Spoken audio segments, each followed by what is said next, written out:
Alright. Welcome back to Kamen Rider Review episode number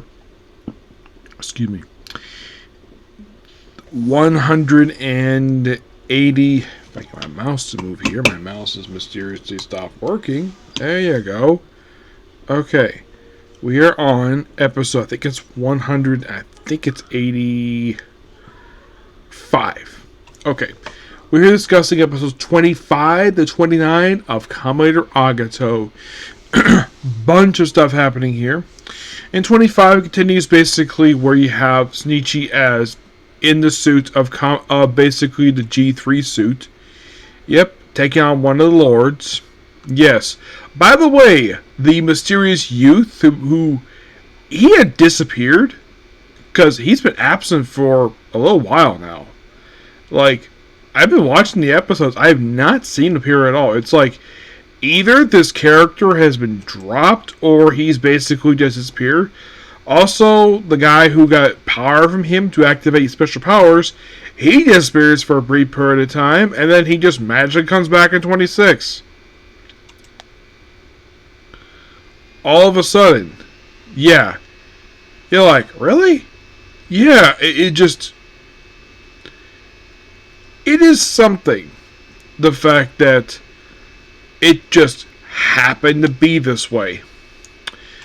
Okay, so what lords does he fight? Let's see.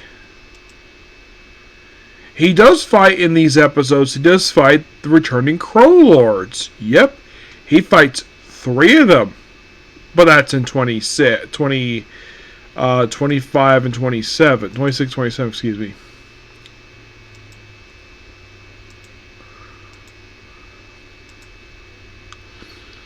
Well, he does basically deal with the Parencalis. Basically, he does eliminate both of them pretty quickly. Yep. And then at 25, Hirakawa is basically accused of, like, oh, you sent a civilian out in basically the G3X armor without permission, despite the fact that technically he did receive permission to do this, because the fact the guy was selected by the operator, the one who created the suit, as a potential user of the suit. But at 25, he goes back to being Agito and never puts the suit ever again. Marikawa puts it back soon in 29 and pretty much sticks wearing it throughout the remainder of the show.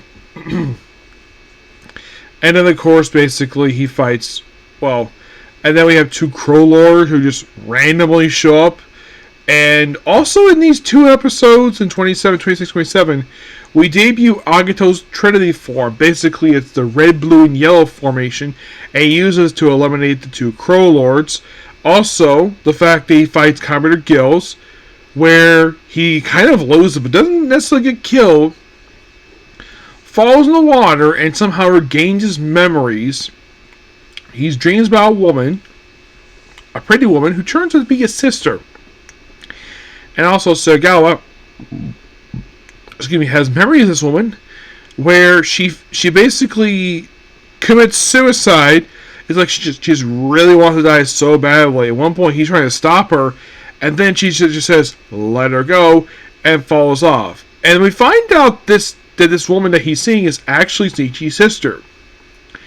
And it turns out, basically, when he got amnesia, he was actually going to talk to his sister's boyfriend about what exactly happened to his sister, because he knew his sister, she would never commit suicide. Eventually he does meet him, and it's a very polite conversation, no yelling. Or basically he explained how he met her, the fact that basically she was a student professor he knew, and they got along really... There's nothing really romantic about their relationship, because mostly it feels like a partnership.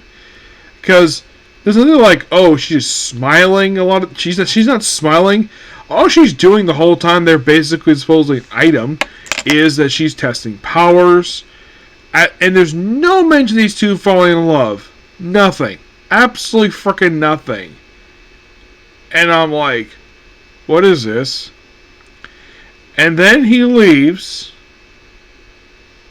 where, and then he fights basically like a couple monsters, and then all the memories he just regained, he just randomly lost, just all of a sudden. And also, Gills, despite the fact being recovered by a couple people who debuted in episode 20, all of a sudden the female of the group just decides, oh, he needs to die for some reason because he transforms into a monster. Even though he's a writer. We also debut his motorcycle in these episodes. Yep. Though chronologically, we do have an early appearance of him in 28. Which is, this is actually 28, is also the finale, is also the end of the first story arc of Kamen Agito. Yes. So, basically, he's attacked by the one who's got telekinesis and using a bunch of metal beams, and pretty much drown him while he's not getting killed by a Crow Lord. Yes. And then Ryu stays dead in basically the water. There's a flashback that's a kid who knew Shinichi. They fight a monster in this episode. Yes, they fight a random monster.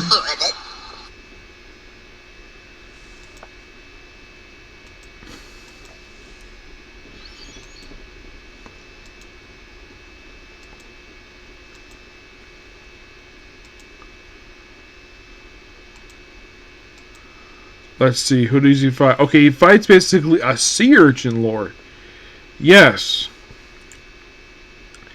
And Gills kills him. Yep, he kills him.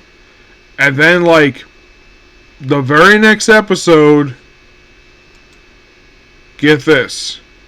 We're battling a fish lord who uses a frickin' trident. Yeah. Yeah, and this one's only, the first one seen is actually seen in one episode. His name is Pisces Airpama.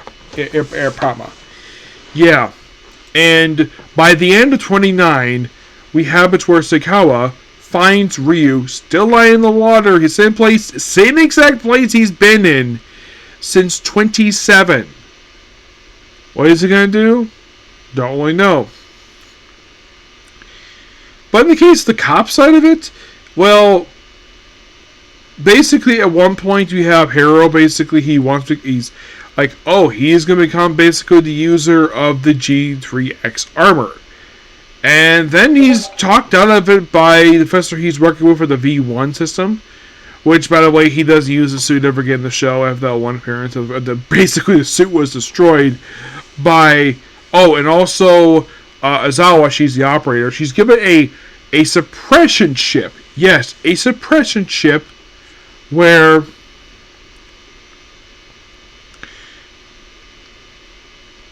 so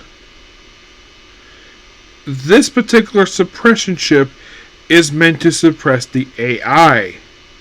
Yes, because apparently the AI is just too powerful, and that's what caused the rampage in episode 23, I think it was. Yes.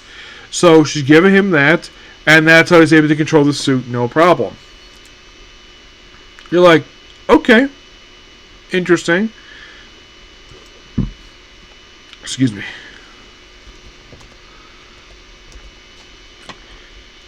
And you probably think, like, is there anything else?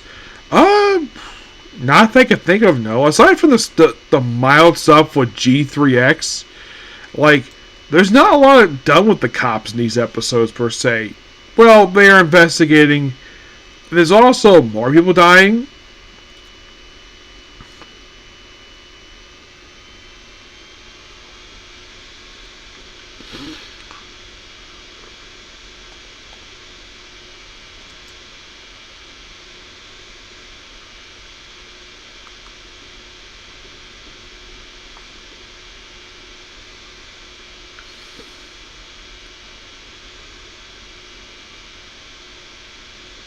So, yeah, after not wearing it since, well, for by the way, the original G3X suit, yeah, by 22 he stops wearing it because the suit was basically unusable. Yes, as for G3X, however, he does resume wearing it 25. Yes, he does. There's something he's also kind of sharing it with Shinichi. But then it's not worn for 27, 28. Well, in the case of 28, it's actually because it's a flashback episode. But he does put back on 29. That he does. Yeah, of the remaining, of the 51 episodes, these episodes in particular, he actually puts the armor on. 30, 31, 33, 34, 38 to 40, 41, 43, 45, 46, and 51. So,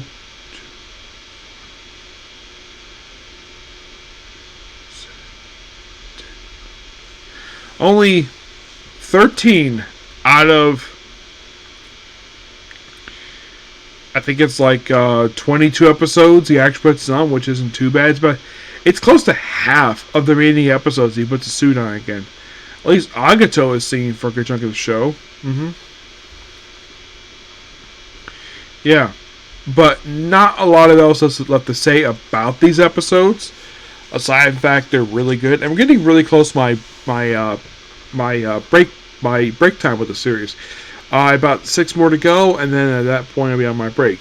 But next up is not going to be more Agito. It's actually going to be Campfire Cooking in the World with my third skill, and then it's back to the show. Well, I'm going to try to finish up tonight. If not, I'll probably finish up tomorrow, because I also want to finish up. This might make me break on Agito. This might make me stop watching Kamen for the time being, because basically I'm going through 3 movies and a special hopefully tomorrow, okay? But until you see the next video, bye.